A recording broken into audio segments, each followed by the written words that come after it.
ఏమిటి ఆ విషయం అంటే, కుటుంబాన్ని ప్రేమిస్తున్నామా?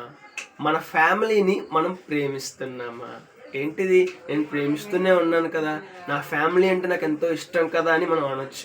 అవునండి, మన ఫ్యామిలీ అంటే మనకి ఇష్టమే. అయితే నిజముగా మన కుటుంబాన్ని ప్రేమించే వాళ్ళమైతే మనకున్న బాధ్యతను మనం నెరవేరుస్తాం. ఏంటి, ఏ బాధ్యతలు ఉంటాయి అని అంటే చాలా బాధ్యతలు ఉన్నాయండి.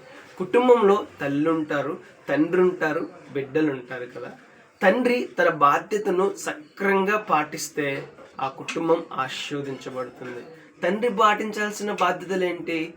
కుటుంబాన్ని మంచి మార్గంలో నడిపించడం, కుటుంబాన్ని మేలు పొందడానికి తన అలవాట్లన్నీ విడిచిపెట్టాడు. అప్పుడు కుటుంబం ఆశీర్వదించబడుతుంది. అంటే తల్లి పాటించాల్సిన బాధ్యతలు ఏంటి? తన బిడ్డలను కాపాడుకోవడం, తన భర్తని కాపాడుకోవడం. పిల్లలు పాటించాల్సిన బాధ్యతలు ఏంటి? సక్రమంగా చదువుకోవడం, మంచిగా జీవించడం. ఇలా ఎవరి బాధ్యతలు వాళ్ళు పాటిస్తే ఆ కుటుంబం ఆశీర్వాదానికి నిలయంగా మారుతుంది. ఇక్కడ సమస్య ఎక్కడ వస్తుందంటే, ఎవరి స్వార్థాన్ని వాళ్ళు చూసుకుంటున్నారు. తండ్రి స్వార్థం తండ్రి చూసుకుంటున్నాడు, తల్లి స్వార్థం తల్లి చూసుకుంటుంది, పిల్లల స్వార్థం పిల్లలు చూసుకుంటున్నారు. ఈ విధంగా జీవించడం వల్ల ఆ కుటుంబం దుఃఖానికి దగ్గరైపోతా ఉంది, ఆశీర్వాదానికి దూరం అయిపోతా ఉంది. అందరూ ఇలా ఉంటున్నారని చెప్పటం లేదు, కొన్ని కుటుంబాలు ఇలా ఉంటున్నాయి. కుటుంబంలో ఉన్న ప్రతి ఒక్కరు వారి బాధ్యతను సక్రమంగా నిర్వర్తిస్తే ఆ కుటుంబం ఆశీర్వాదపరంగా మారిపోతుందండి. మరి మన కుటుంబం ఉంది కదా, మన బాధ్యతను మనం నిర్వర్తిస్తున్నామా?